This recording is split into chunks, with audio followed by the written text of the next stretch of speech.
Hi, I'm Dayton Edwards.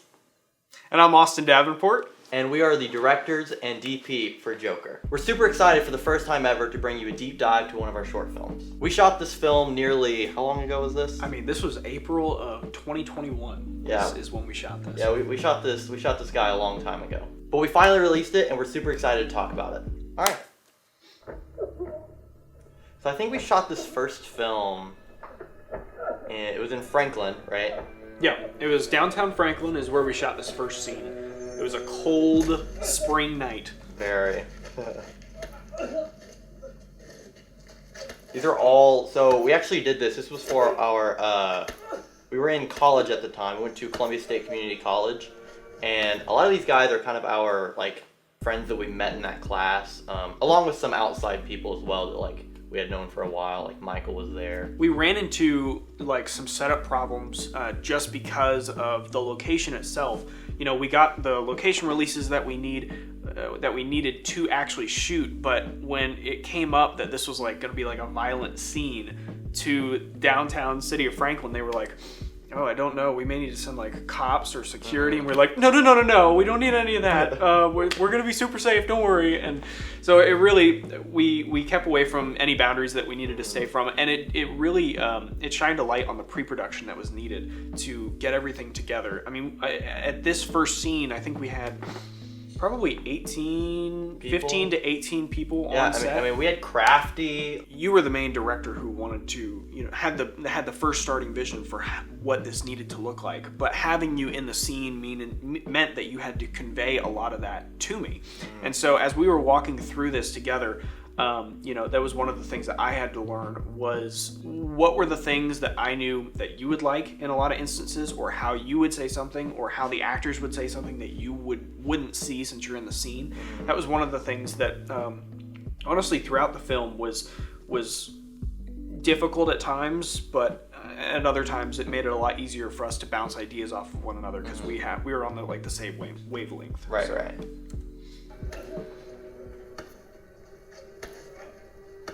I think I still have that knife, by the way. I think it's sitting on my shelf.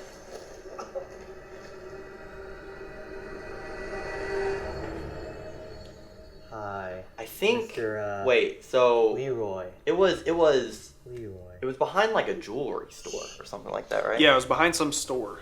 Yeah. I didn't particularly appreciate We had to like ask them for permission and like. Arrangement. I'm sorry. Sorry, okay? Oh. You're sorry? Joaquin actually killed that, by the way. Sorry. Yeah. He really did. You hear that, everyone? He's sorry. We were actually looking at another location Get him up. in downtown Franklin. It was a much like I longer, forgive narrower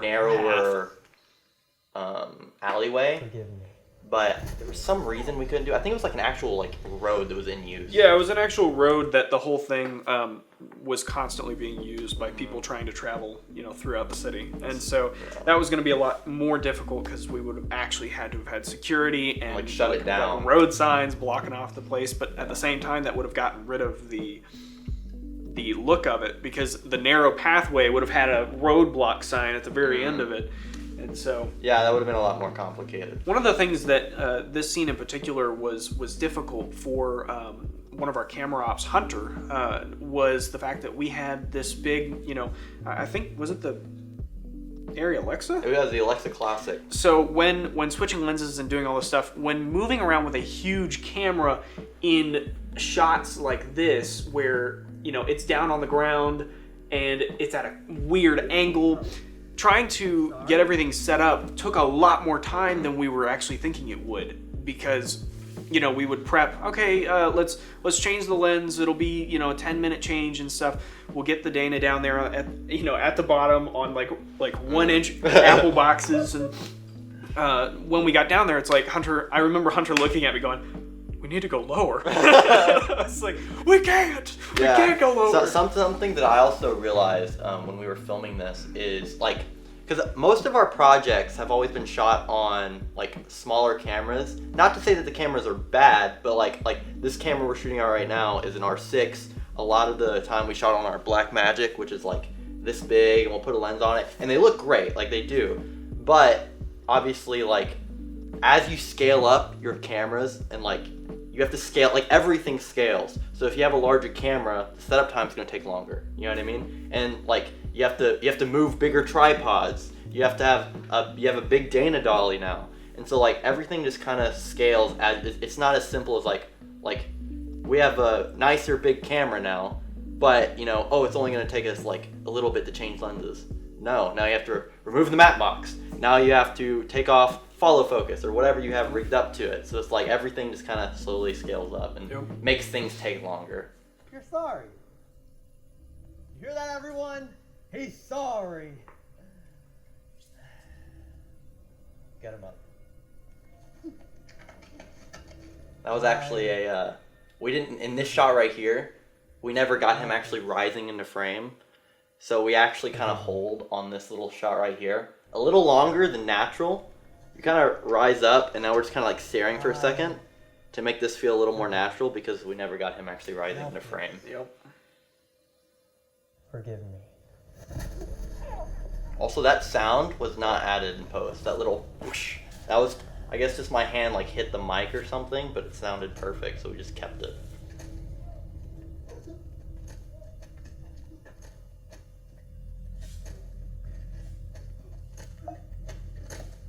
Hurry up, get in the car. You brought the extra money? We don't have any extra It also started raining, which Honestly, it added to the it scene. did. It did. It's just we had a It lot just of made it camera. harder. It made it harder.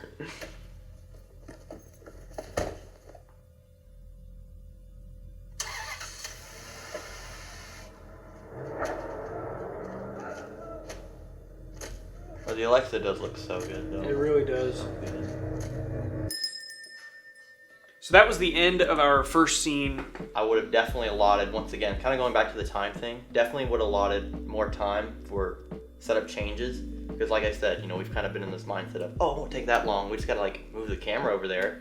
Turns out you need 2 or 3 people to move the camera. You know what I mean? So definitely would have allotted more time for that.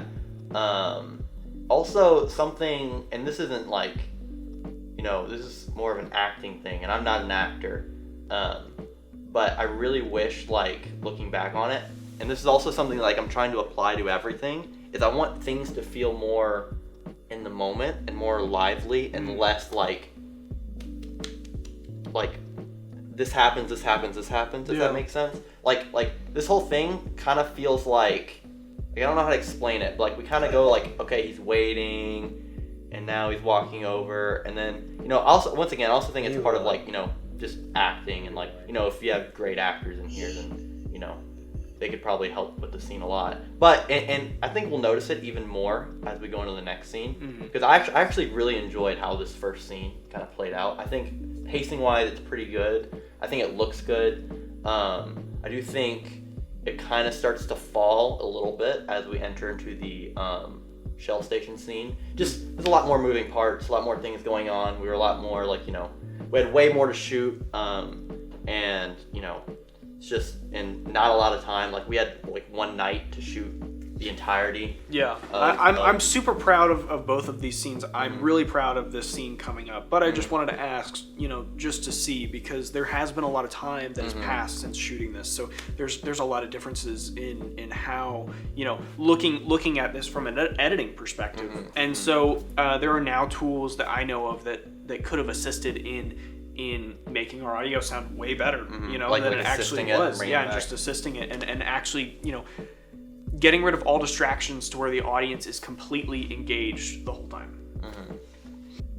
So I actually love this shot, and one of the reasons why, this kind of goes back to like what I was saying before. Like, something about this shot feels like not scripted in a way. Like, you're just taking in the environment, and it's not like it's not like a close-up of him walking. Like, you have like life happening. Like, there's shelves, there's a cup with whatever that is in it, you know what I mean? And like she's sitting at a desk, and like I just think like it adds to like this is a world, you know what I mean? Yeah, like, much less so than just like. I think when choosing this location specifically, one of the things that Dayton and I were looking at was not only something that's simple and easy that we would have easy access to, and, you know, just the main thing that we were looking into was the environment that it displayed. And one of our from a story perspective, one of our things that we looked at, one of our inspirations for the scene was the gas station scene in Venom.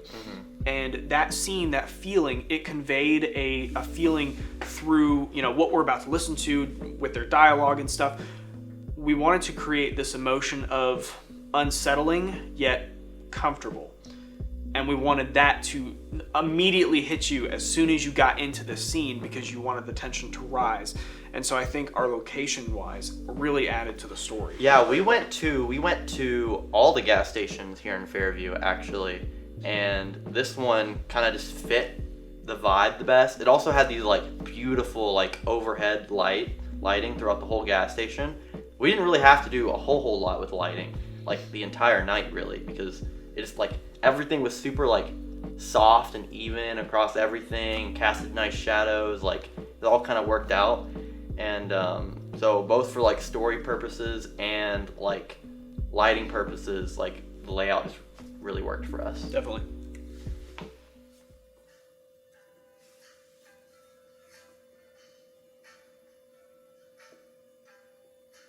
So throughout this whole thing, what we're trying to do is we're trying to like kind of almost like build tension in the sense of like what's about to happen, you know what I mean? Like this whole time, like at least like he already knows what he's about to do. He's already kind of aware. But you want to build character through this too. So him walking around actually looking for stuff, our design behind that was right now they're in a tough situation storyline wise. This character doesn't have money and he needs medication for his girlfriend. And so we're trying to set up this situation where you feel for the guy.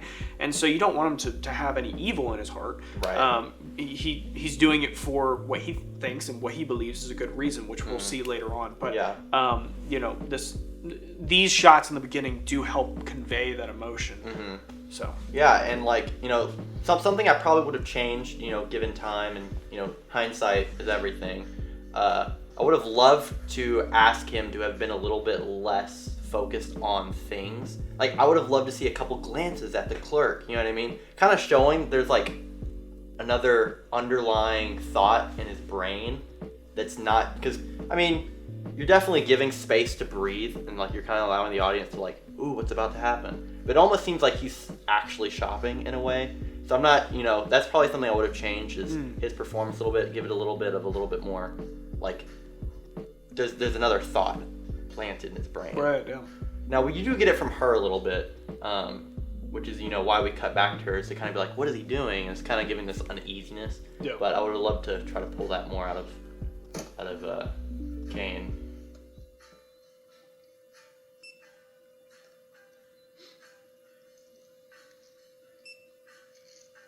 And something else we try to do is with the scanner. We really like the scanner, just the beeps. Because it helps give us those beats, you know, to get us to the next thing. And with the riser and the music kind of like does a slow thing and like... It drops in pitch as we go forward. That'll be $67.86. I can't pay for this. Then I can't sell these to you. I can't pay for this. I'm going to have to ask you to leave. Put everything in the bag. So we have this kind of like riser really rising up, trying to build the tensity of what's happening and what's going on. And then we wanted to kind of flatten it, bring everything back down with the entrance and kind of like reset the momentum, if that makes sense. Me? My fault. Put it all in the bag and hand it over. Temper. And so now our robber here, what I'll call him, is he seems a little like agitated, you know what I mean? Like, put it all in the bag and hand it over. He's wanting to get out of there, you know what I mean? Like, and I'm assuming you've already seen the film, but like, you know, our robber knows that his gun is not loaded. He knows that he's not actually wanting to harm anyone, and now he's in this situation of like there's this other guy coming in here to interfere. Like, he just wanted to keep it very simple. He didn't even want to do it in the first place, and now there's complicated things happening, and he doesn't like that, and he just wants to get out. Please put it all in the bag, miss lady. How's that so hard? Oh, the audio. Get out of here. Miss the show. These couple shots right here are my favorite out of the whole thing. I call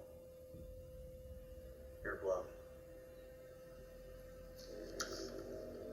going to have to ask both of you. Well, like this little whole like. Oh, this whole small interaction. Piss someone off.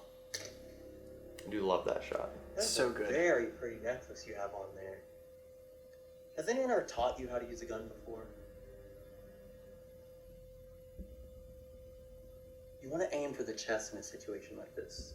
Harder to miss. So we're trying to kind of like give this persona of he doesn't really care what's going to happen at all. He just wants to kind of just be a part of it. Like he just doesn't care about the outcome. So he's like teaching her how to use a gun, you know, stuff like that. Like It makes the audience also interested in this character. You know? Right, It it's gives just- it gives like a peak of interest to like. yeah, it's just curiosity. It's like he's in control of the scene, but how is he in control of the scene? And the audience is just subconsciously like, I want to hear what Joker has to yeah, say. what's he talking about? You know? What's he on about? Yeah, Yeah. exactly. Now that's no blow. I just need this for my girlfriend. For your girlfriend? Yeah, take it. So now he's actually like trying to like agitate it. He's trying to start the fire. You know what I mean? He wants something to happen. What is the right thing to do in a situation like this? A moralist. Let me ask you something.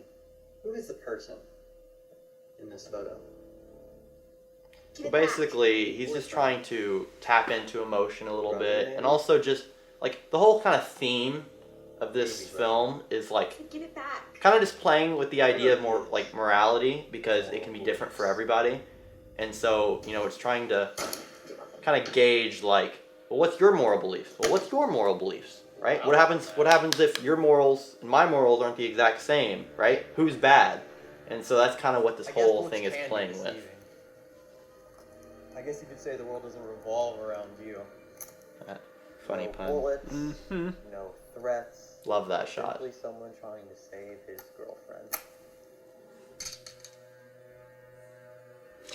So our original plan with that shot specifically is that he would throw it. You know, a lot of times Joker in many instances of the movies and short films and what other people perceive as Joker, he has this comedic aspect to it because he's a Joker. And so we wanted at first, when in pre-production, we wanted to introduce that into his character. And a lot of the beats that we had written for him got taken out beforehand mostly because it didn't really add to what the scene was saying. It added to this other aspect of who Joker is, but it didn't really add anything to the scene. So one of the main things that we had still in this, when we went to go shoot during production, is he would throw the gun behind him and it would land on the robber. And then you hear the robber grunt or something, and then it would go back to him. But I absolutely love, at this point in it, Dayton took over a majority of the editing for finding the score, the sound effects and stuff within this part. And so one of the things that I love that you did is the sound effect of the gun actually hitting the floor matches the cut of composition when you cut back to the woman. And so like just it's a small editing technical thing, but when I first watched it, once you guys sent it to me, I was like, man, that's a much better way to get back into the scene, you know, from that really tense moment. And now we're back, you know, let's get into this dialogue, that type of thing. Yeah, and you know we went into it like because we actually did this completely like we did it in school, but it wasn't for school. Like we just had the gear, and we were in college it was 2020, right? 2021. 2021. 2021. Yeah, we graduated in 2020. Duh. But we didn't really because we were in 2021. We didn't get a lot of opportunities to make something in college. So this was actually something that we were just like, you know what? Let's just. It wasn't even a together. part of our like the reason why it came out so late is because it wasn't even, we shot it when we were in school, but it wasn't a part of like the curriculum. Of Yeah, what we were no, doing. it had nothing to do, like, the only thing I had to do with the school is the fact that we were in school and we used their gear. Yeah. And we went into it and, you know, we kind of, like, this film isn't really even about Joker, and it never was. It was never meant to be. Right. We just kind of used the character because everyone knows this character. It's a fun character to play around with. But we kind of use this character to help tell the theme of the story, which is, you know, playing around with the idea of, you know, different moral beliefs and blah, There's blah, blah, blah. there's no right or wrong, wrong decision. Yeah. because everyone believes they're doing it in their own interest. Right, and doing it exactly. for a good reason. And so, you know, Joker was just an avenue to help tell that story, which is also kind of why, like, we lean more into, less into the character and more into what the scene needed, if that makes sense, because it was never about Joker. Hey, it's okay. Listen, we all make choices based on what virtues we choose to follow. It only becomes an issue when people's moral beliefs don't quite line up. Because then, everyone is deciding for one another what is right and what is wrong. And as ironic as this sounds, that's wrong. So, you know, that's kind of him going into his whole spiel about, you know, what we kind of just talked about. You know, to me, in my head, you know, Joker is this anarchist who just doesn't care about anything. You know, the way I see him, you know, in the Dark Knight movies or in the Joker movie, like, he's just this very, like, unhinged character who's just gonna go out and do whatever because he can. And, you know, that's kind of where this at this point we're trying to play into, you know, how people associate this character. People associate this character with this crazy personality, and so now we're trying to pull that bit out of him to support the argument of, you know, what even are moral beliefs. The whole way to live in this world is without rules. Learn to be an independent thinker, and you can do whatever you want. Just remember, no matter the situation, always smile.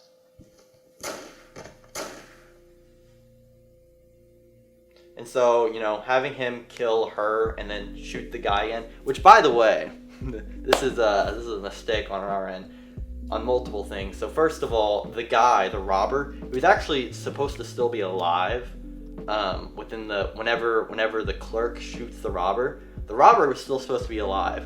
Like, our original plan was to have him kind of like crawling and like grumbling throughout the entirety. It was just something we overlooked when we were in production, and you know, there's no reason at this point to give excuses of any kind. Yeah, I mean, but at the same time, we had, for this, I remember we had 22 people here for this scene in this small little gas station, and on top of that, we had, I think at this point in the night, it was what?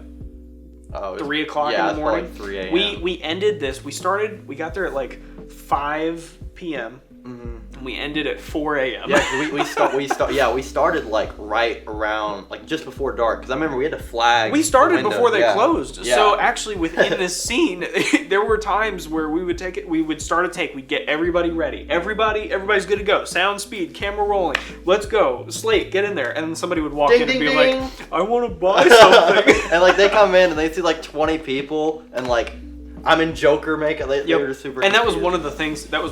You know, we were students in college. It's one of the things that we agreed with the store manager was that when people come in, we're not hindering their business at all. We're allowing them to continue. They can go in and they're like shopping around all of our gear, and we're like just sitting there in costume. Just a nice airy Alexa just right there. Just and some guy's like, I just want my blue moves. Yeah. Literally. So, that was interesting. But, yeah.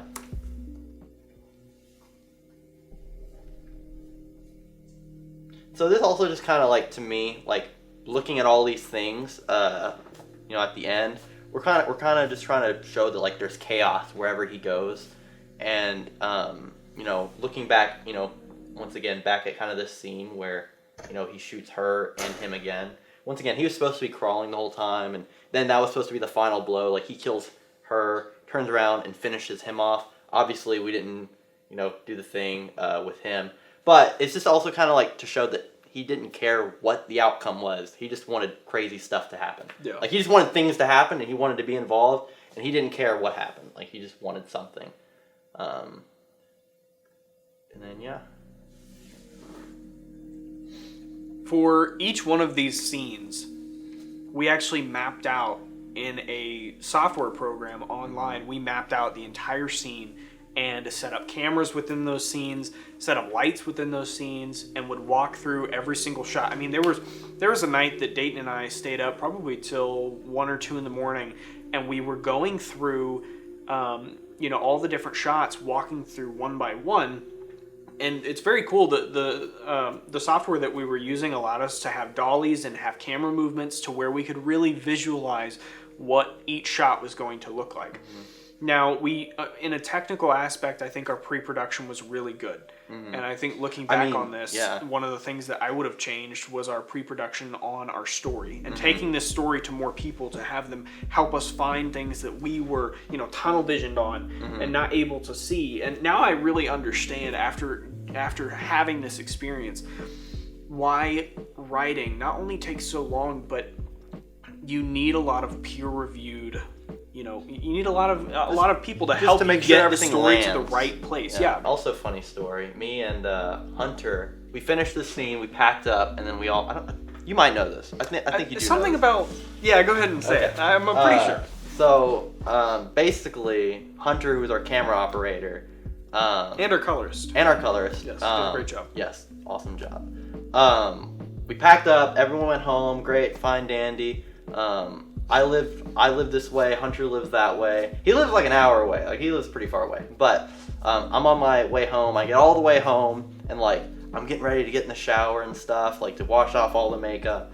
And he calls me. He's like, "Hey, my car's broke down."